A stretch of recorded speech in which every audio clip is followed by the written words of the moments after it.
Hello, everybody. It's Mike Flanders, and I'm going to give you a little bit of a presentation today that we had done back on April 30th in the event that we held here in Greensboro. The title of the event today is called Ride the Bull, and we're going to be talking about what a bull market is and that sort of thing. But if you've ever been to a rodeo show, a bull ride event, you may have seen something like this. Not really. Back in December, our children and grandchildren, we went up to Blowing Rock for a few days and spent some time at Mystery Hill. If you've never been there, it's a place you'd need to check out. But that's my granddaughter, Emily Ann, and her cousins cheering her on. And then Isaac jumped on, and he rode this mechanical bull. And of course, you know, riding these things is a lot of fun for the people that are there watching and enjoying it. But this is the real deal right here.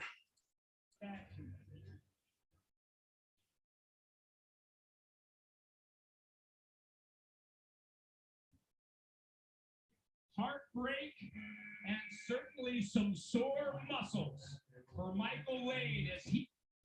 Yeah, so when you ride a bull, sometimes you get thrown off, but we're going to talk about that today. If you want to win the bull riding event, you do have to ride, and if you want to win in investing, you have to ride. Occasionally, it's going to be rough. There's going to be some ups and downs in the markets, and some of them are going to feel really awful. Some will be awesome. But neither one is a reason to keep you from getting in and staying in the market, because there's always another bull coming. If you catch a bad market, even if it's at the beginning of a bad market, if you just stick with investing in a disciplined way, you have extraordinary chances of success. And time in the market is what matters. So what is a bull market? Well, a bull market is considered to be whenever you have a 20% increase in the indexes like the S&P 500, that sort of thing, from a low. So, you know, when you hit a low point and you go up by 20% from there, you're in what's considered to be a bull or a rising market. On the other side of the coin are what are called bear markets, where from a high point, you drop 20% in the market. And in that case, you are in what's called a bear market. And those go down 20% or more. So, you know, investors too often, we look at, you know, what do I need to do when a bear market comes along? I want to avoid this. I don't want to be in a bear market. I'd rather be sitting on the sidelines, just earning a little bit of interest. And then, you know, when the bull market comes back around, I'll jump back in and make some money then, but I'll avoid the losses. The key, though, is not to try to focus on avoiding the bear market, but focus on riding the bull. This is what long bull market, or what all the bull markets have looked like, quite frankly, since 1926, when we have data. Before that, there were markets, and there were bull markets, there were bear markets. There were crashes and all that sort of thing, but we just don't have the data on it. So if we go back to that point, it's, you know, just a few years before the Great Depression started, and we had that major crash of 1929, October 29 of 1929. And you see here in gray, or it may appear a little tan colored, are all of the bull markets. In other words, where from a bottom, from a low, the market increased by at least 20% or more. And you see those periods of time. You can see that there are some fairly long periods of time during which the market was rising. For example, here, whoops, I'm sorry, I want to go back. Right here, you had, 2,954 days where the market went up, and it went up by 263% during that time. Here's another 2,000 plus days, almost 2,000 days, 3,400 days, and another 3,400 days. So you had those periods of time. The white areas are your bear markets. And so here's your big one. Here's the Great Depression. And you can see that it plopped real quick at the end of 1929. It had a little recovery. and you went into a bull market for just a little bit there, but then it capitulated and you went to the bottom. And then about 1932, I think is when it was, when it started back up, and you had a few fits and starts there with some bull markets in there, but primarily bear markets until we got to this point in the mid 30s, and you can see how it goes from there. So the thing that you should notice from this chart is that new highs happen all the time. There, and another thing you should notice is there's way more bull markets than there are bear markets. And the bull markets last a lot longer on average than the bear markets last. All the time we're hitting new highs, it seems like, in the last few years. But the thing you want to notice is we never hit a new low. Like this is a new all-time high. This low right here before a bear market started, or in the bottom of a bear market before we went to the next bull, it was not an all-time new low. I mean, there's much more low periods back here. The only one is when we just have to start with the first data, and this is the one marker here that is the low point. But from that point forward, you never reach that again. You go across, you never got this low again. So it's a pretty interesting phenomenon there. We do have the nasty dips, but we never actually hit a new low in the market. So what do you want to do with that kind of information? Well, you want to get on and ride the bull. But we're always being told that, hey, look out, right around the corner, another bear market coming, going to knock you off the cliff. And here's some examples, that have shown up in the market or shown up in the news media, I should say, recently. This is an article saying that right around the corner, we're going to have another stock market correction. And this was August of 2021. Here's one. It'll be ugly. The Big Short's Michael Burry is telling us why index funds are like subprime CDOs. This was published September 2019. Now, 2019 was a pretty interesting year. It was a great year in the market. We made a lot of money. By the way, 2020 was a great year in the market too, even though right at the beginning of the year, in February to April, we had a quick bear market that lasted just 2 months, and then it took off again through the end of 2020. Great times. But then this year, and by the way, when I planned to do this after seeing this presented back in October of last year when the market was just on a great tear, I didn't know that we were going to be in a situation where we're close to a bear market. In fact, right now, according to the NASDAQ, which is a tech-heavy index, and sorry for all that technical jargon there, but in certain sectors of the market, we are in a bear. Not there yet with the S&P 500 and that sort of thing, but we have been headed that way, and we may get there yet. But September of 2019, if you had said, hey, this guy, Michael Burry, he called the 2008 crash, particularly when Lehman Brothers went bankrupt. It was his one day of infamy. And so now he's a prognosticator, a guru, a famous guy. Can he call it again? Well, they're going to ask him because he happened to get it right one time. But they've been telling us all the time, be careful. Every 6 months for the last 5 years, the market's going to crash. The market's going to crash. We're getting ready to have another one. And if you listen to any of these bozos, you would have missed some awesome stuff. So let's take a little bit deeper look at how do you ride this bull? What's it look like? So many investors, they think in terms of, I want to be saving some money and I want to invest my money at the right time. If I do that, then I'll win the grand prize, the silver cup in the professional bull riders competition.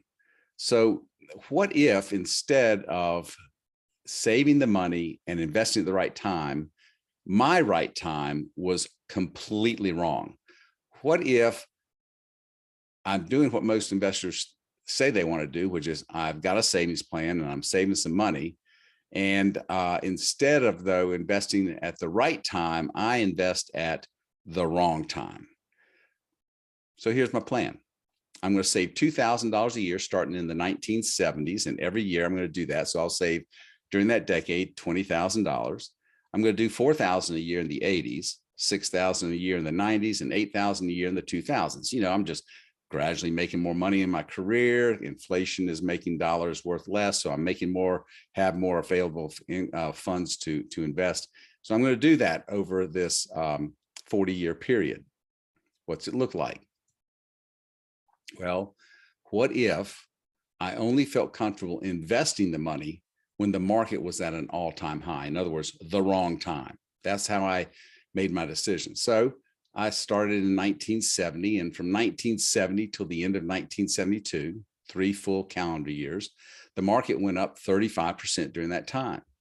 And I've been saving my $2,000 a year. So I've saved $6,000. And so I say, hey, you know what? This thing looks good. It looks like it's secure. Let's ride this bull. So I jump in the market with my $6,000 that I've saved for these 3 years, and I ride it. What happens?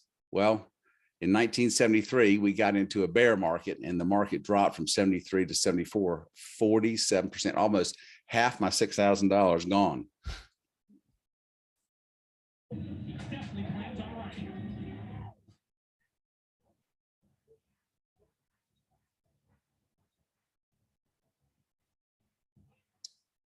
You know, things look really good there at the first. I thought, man, I'm getting my 6,000. I'm excited about it, but that was ugly. Almost half the money gone. Suddenly you got tossed and you nearly got stomped. That 47% decline is ugly, but I'll leave that money in and I'm going to ride this thing again. So before I put any more money in, let's see how the market's doing.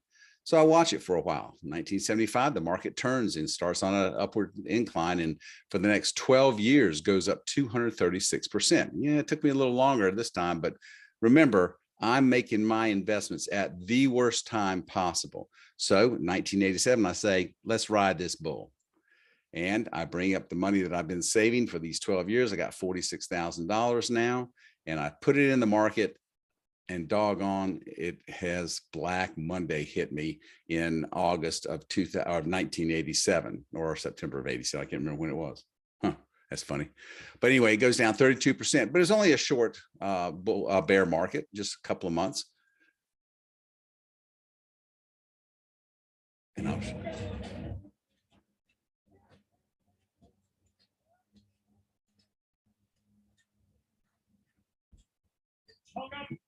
Yeah, but you can get hung up on that kind of stuff and it keep you out of the market again. Didn't do it very well this time again, got tossed again, but I'm going to leave that money in there.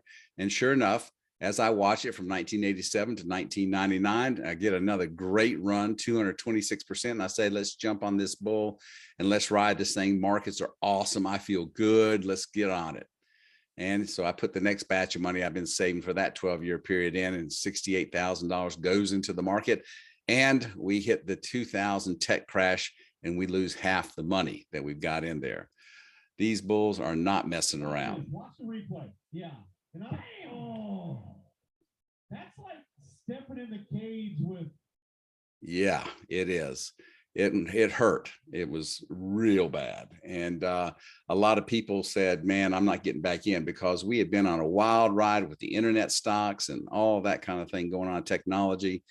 And people had really loaded up. And so a lot of their money got lost in that market when they sold out because of fear of what was going on. But I didn't. I kept riding this thing. Said, I've got my money in there and I'm just going to stay with it. Let's watch what happens for the next period before we put any more in. So from 2002, when we hit bottom there with that tech crash, to 2007, it rose 80%. Now we're at the cusp of another bad time. But you know me, my timing's not very good. And I'm going to jump in there and ride this bull. I've got some more money I've been accumulating here. 64,000 more goes in, and it's 2007, top of the market. We're going in that 2008 crash, the housing market issue, and 65% of that money goes away. Step right here.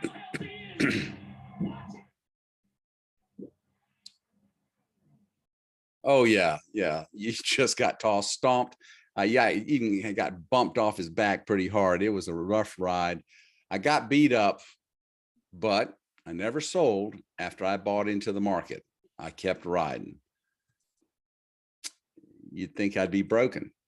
It's bad enough that I might never recover, right? I took some hard hits. I did things wrong, but I was in the game for some of that time. Here's what it looked like. 73, I put in my first batch of money, from saving from 1970, and I got 6,000 in. And during the next period of time, while I'm in the market, even after that crash of 73 to 75, I'm in that market and I make just a little bit of money. Then in 1987, let's see if I do that. Okay, 1987, I got another 46,000 I put in there after the crash, or just at the beginning of the crash there of 87, Black Monday, and I make a little money. I come back again at just before the tech crash, and 68,000 goes in. I lose a little bit, then it comes back up and recovers and makes a gain. And then the 2008 Great Recession crash, the housing market crash, 64,000 goes in, but that thing really takes off from there through 2020. And we hadn't had another one until that point. So what's that look like? Well, we've invested $184,000 over that time frame, and it's worth $3 million. That's worth a silver belt buckle. But remember what many investors think: have a savings plan, invest at the right time. What if instead of investing at the right time, I invest all the time? In other words, my savings plan is my investment plan. So I'm putting the money in as I get it. So remember, if I put it in at the worst times, I picked all the wrong times to invest just before the market crashed each time. I'm investing at the high, buying high, selling low. But I didn't sell, remember. I hung in there and I made $3 million on my 184,000 invested. With that same 184,000 invested, if I had done it each year as I had planned to, it'd be worth $7.5 million. And I'd win the silver cup. You have to keep riding in order to win. And remember, there's always another bull coming. Start the year off right the way he wants to.